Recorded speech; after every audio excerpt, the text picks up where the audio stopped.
हे hello guys, welcome back cute family blog. आप सबका स्वागत है मेरे ब्लॉग में। आशा करती हूँ आप लोग खुश और खुशहाल होंगे। तो गाइस, आप जो ब्लॉग है, आज का जो ब्लॉग है ना, वो है हमारे देवतों का। और यहाँ पे हम अपने देवते के जहाँ माथा टेकने जा रहे थे। जब से शादी हुई है ना, ये तो गए हैं एक दो बार। शादी के बाद नहीं, शादी से पहले एक दो बार गए हैं, पर शादी के बाद हम दोनों एक बार भी वहाँ पे माथा टेकने नहीं गए। और मुझे तो पता भी नहीं है वो किस साइड है, कहाँ है। और इनको पता था, तो इन्होंने कहा चलो आज मेल है तो हम सारे वहीं पे माथा टेकाते हैं, फुल फैमिली। तो मैंने कहा चलो ठीक है। और ये सांबा वाली साइड थे, सांबा से भी थोड़ी आगे, पता नहीं कौन सा एक गाँव था, मुझे अभी नाम नहीं याद आ रहा, वही था। तो वहाँ पे हमने अपनी शादी के कुछ कपड़े वगैरह चढ़ाने थे, जो कि मेरी मदर इन लॉ ने रखे हुए थे, बट वो अनफॉर्चुनेटली मेरी कुछ घर के डिस्प्यूट की वजह से हम नहीं चढ़ा पाए। तो अभी हम खुद अपने परचेज़ करके हम अपने दीप्तो जी के वहाँ अपनी शादी के जो कपड़े वगैरह हैं, जो भी हमसे बन पड़ा, वो हम वहाँ पे चढ़ाने जा रहे हैं। तो थोड़ी देर के लिए माही, और फिर उसके बाद हम पहुँच गए जहाँ पे हमारे देवते थे, दीप्तो जिनके घर पे हैं, उनके घर चले गए हम। हमारे आने से पहले काफ़ी सारे लोग आ चुके थे वहाँ पे। और यहाँ पे माही और मैं बैठी थी अंदर। लेडीज़ का सारा उन्होंने अंदर रखा हुआ बैठने के लिए, सिटिंग एरिया लॉबी में, और जेंट्स वगैरह सारे बाहर थे, खाना शाना बाहर ही बना रहे थे। और यहाँ पे मैं थोड़ा सा अपने आप को शूट करते हुए और बाकी सारी औरतों को शूट करते। और जब हम बाहर आए तो पता नहीं क्या डिस्कशन चल रही थी, क्योंकि आज थी कास्ती और किसी को ऐसे दिमाग में नहीं रहा कि कास्ती है, पर फिर भी 7 बजे तक ही थी, सब बोले थे कास्ती। आज देवतों के बकरे भी लगने थे, और जो डोगरे होंगे उनको पता होगा कि बकरे वगैरह देवतों को लगते हैं, तो वो लगने थे आज हमारे। तो पर सब डिस्कशन करने लगे, नहीं आज नहीं लगाने, आज ये है वो है, पर फिर भी सब मान गए। उसके बाद नीचे डिस्कशन चल रही थी, तो फिर हम चले गए छत पे। वो देखो वहाँ पे डिस्कशन हो रही है अभी भी। और मैं आपको बाहर का व्यू दिखाती हूँ। इतना खुला खुला एरिया था गाइस, इतना अच्छा, इतना सही लग रहा था। फर्स्ट टाइम ऐसे लग रहा था पता नहीं कहाँ आ गए हैं। नहीं, पहले भी गांव में गई हूँ, बट ऐसे बहुत देर के बाद से खुली खुली जगह गई, तो बहुत अच्छा लगा। और यहाँ पे माही खुला छत देख के पता नहीं किसका साइकिल चला रही थी, शायद जिनका घर था उन्हीं के बेटे का साइकिल था ये। तो इसको साइकिल चलाने के लिए मिल गया, ये यहाँ बिजी हो गई। और फिर उसके बाद हम नीचे आए और यहाँ देवतों की कार जो शुरू हो गई।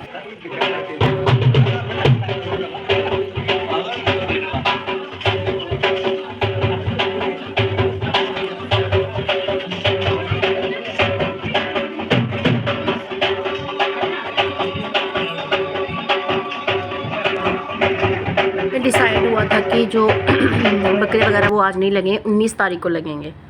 तो नॉर्मल जो खाना बना रहे थे वो बस यहीं पे बना रहे थे। एक साइड पे छोटी सी मतलब खुला सा एरिया था, वहाँ पे बना रहे, दाल अम्बल चावल बना रहे थे। और यहाँ पे ये प्याज देखो, बेचारे उसको लगाने के लिए बनाए हुए थे, काटे हुए थे सबने, पर सारा प्रोग्राम ही कैंसिल हो गया और 19 तारीख पे पोस्टपोन हो गया। तो फिर इन्होंने ये प्याज हमें सैलड के तौर पे बाद में दिए थे। ये देखो मैं बैठी हुई यहाँ पे घूंघट निकाल के बड़ा अजीब सा लग रहा है, क्योंकि मैं घूंघट करती नहीं हूँ। शादी के बाद मेरे हस्बैंड के घर पे भी, मतलब मेरे ससुराल में, मैंने घूंघट नहीं किया था, तो मेरे फादर इन लॉ ने करवाया नहीं था। यहाँ पे करवाए थे, अजीब भी लग रहा था, अच्छा भी लग रहा था। तो यहाँ पे थोड़ी देर के लिए हम अंदर आए इनके। और यहाँ पे देखो ये बहुत अच्छा सा ऐसे कोल सा होता है, बड़ा सा ड्रम सा, इसमें चावल वगैरह रखते हैं ये गाँव में।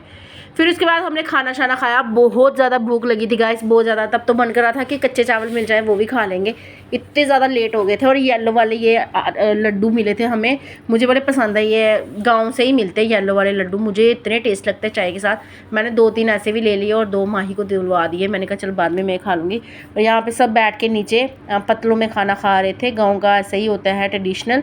तो सब ने नीचे बैठ के ही खाना खाया और काफ़ी इंजॉय किया। खाना कसम से बहुत ज़्यादा टेस्टी बना हुआ था और भूख भी लगी थी और ज़्यादा टेस्ट लग रहा था। उसके बाद मैं थोड़ी देर अंदर आ गई और थोड़ी देर की रेस्ट मैं भी थक गई थी बैठ बैठ के, और काफ़ी लंबा सफ़र था, हम स्कूटी चला चला के वैसे भी थक गए थे। थोड़ी देर हमने रेस्ट की, फिर उन्होंने चाय शाय बनाए, हमने चाय भी पी। और यहाँ पे माही भी आ गई थी, माही बैठी हुई थी यहाँ पे। मैं आपको दिखा रही हूँ अपने आप को, कुछ ज़्यादा ही दिखा, नींद भी लग रही थी मेरे को, पर मैं सोई नहीं, पर मेरे को नींद बहुत ज़्यादा लग रही थी। पंखा लग रहा था, ठंडी ठंडी हवा, खुला एरिया, बहुत अच्छा लग रहा था। बड़ा अच्छा एटमॉस्फेयर था वहाँ पे, बिल्कुल साफ़ सुथरा। फिर आ गई थी माही मुझे बुलाने के लिए, मम्मा चलो घर पापा बुला रहे हैं बाहर। और फिर मैंने कहा चलो ठीक है। हम थोड़ी देर के लिए देवतों की यहाँ पे आए, यहाँ पे इजाज़त ली जाने के लिए, माथा टेका कि 19 तारीख को हम आएंगे। और यहाँ पे ये अपने मम्मा पापा कुछ रिलेटिव थे, उनके साथ बातें शातें कर रहे थे कि हम फिर आएंगे 19 तारीख को ही। फिर तो चलो ठीक है, सब कुछ अच्छा रहा और ये बाप बेटी आते हुए सब अच्छा रहा, बहुत अच्छा लगा हमें देवतों के माथा टेक के। बुआ जी का भी था वहाँ पे, पर वहाँ मैं वीडियो बना नहीं सकी। वहाँ पे भी हमने माथा टेका जाके, उनके सूट वगैरह जो भी लिए थे वो चढ़ाए हमने।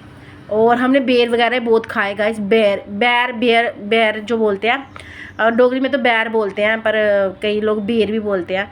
तो यहाँ पे फिर हम आ गए थे। यहाँ पे मैं हस्बैंड स्कूटी स्टार्ट कर रहे थे और मैं सोच रही थी कैसे कैमरा पकड़ूँ, मेरे को हैंडल करना नहीं आ रहा था क्योंकि मैं सेल्फी स्टिक लेके नहीं गई थी, हाथ से ही खुद को शूट कर रही थी और हस्बैंड जी की वीडियोस वगैरह सब शूट कर रही थी गाइस। तो यहाँ पे बड़ा अच्छा लगा मुझे एटमॉस्फेयर देख के, और यहाँ पे अपने कुल देवता के यहाँ पे आके माथा टेक के बहुत सारी उम्मीद और ब्लेसिंग के लिए मांगी हुई है हमने। आई होप यहाँ पूरा है। और फिर हमारा सफ़र फिर से शुरू हो गया।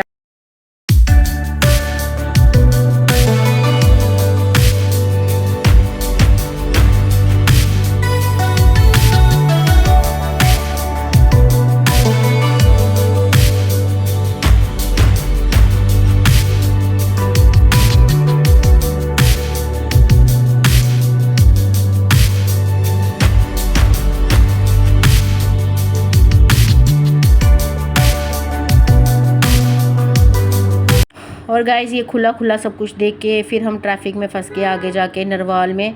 और यहाँ पे ये नरवाल से बड़ी पहले का ये एरिया है और इतनी डस्ट, इतनी धूल, इतनी गर्मी लग रही थी ना।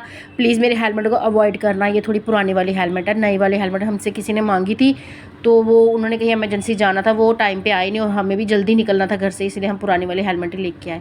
उसके बाद हम धीरे धीरे आ गए थे घर और यहाँ पे हम बेस्ट प्राइस पहुँच गए हैं। बेस्ट प्राइस क्रॉस किया, अपनी दुकान पे मैंने क्रॉस की। शॉप मैंने बंद रखी थी पर अनफॉर्चुनेटली मुझे शॉप को खोलनी पड़ी क्योंकि कस्टमर 2 थे। उन्होंने कहा था एक ने कटिंग और फेशियल कराना था। मैंने कहा चलो ग्राहक भगवान के समान होते हैं, तो मैंने फिर ना नहीं की और मैंने शाम को बेशक जितनी भी थकी थी तो मैंने कर ली शॉप ओपन। और इसके देखो ड्रामे, कह रही मम्मा मैं तो बिल्कुल सेट हो गई हूँ, मेरे तो हिप्स में इतनी दर्द हो रही है। और ये देखो ये हेलमेट पता नहीं कब उतारेंगे, चलो उतार दी। फिर उसके बाद चले गए हम घर और बड़ा शुक्रिया किया, शुक्र हम सही सलामत घर पहुंच गए, वरना इतना ट्रैफिक, इतनी धूल, इतनी गर्मी लग रही थी ना गाइस। सच में ऐसा लग रहा था पता नहीं कितना लंबा रास्ता, कभी ख़त्म ही नहीं होगा। फर्स्ट टाइम हम तीनों ने इतनी लंबा सफ़र किया है और इन्जॉय भी किया सफ़र, और बहुत अच्छा। और मेरे कुछ पैसे घर में ही गिर गए थे और मैं पूरे रास्ते में यही सोचती रही भगवान पता नहीं मेरे पैसे कहाँ गिरे हैं, मिलेंगे भी नहीं मिलेंगे। पर वो कहते हैं ना वो मेहनत की कमाई कहीं नहीं जाती, हमेशा मिल जाती है, कभी नहीं गुम होती। तो वही हुआ, मेरी मेहनत की कमाई थी, मिल गई। और ये देखो मैं कैसे पूरा आटे की बोरी की तरह लेट गई हूँ बेड पे।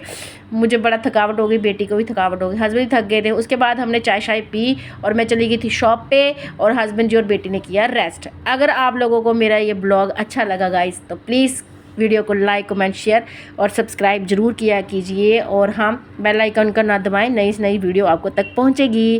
Bye guys.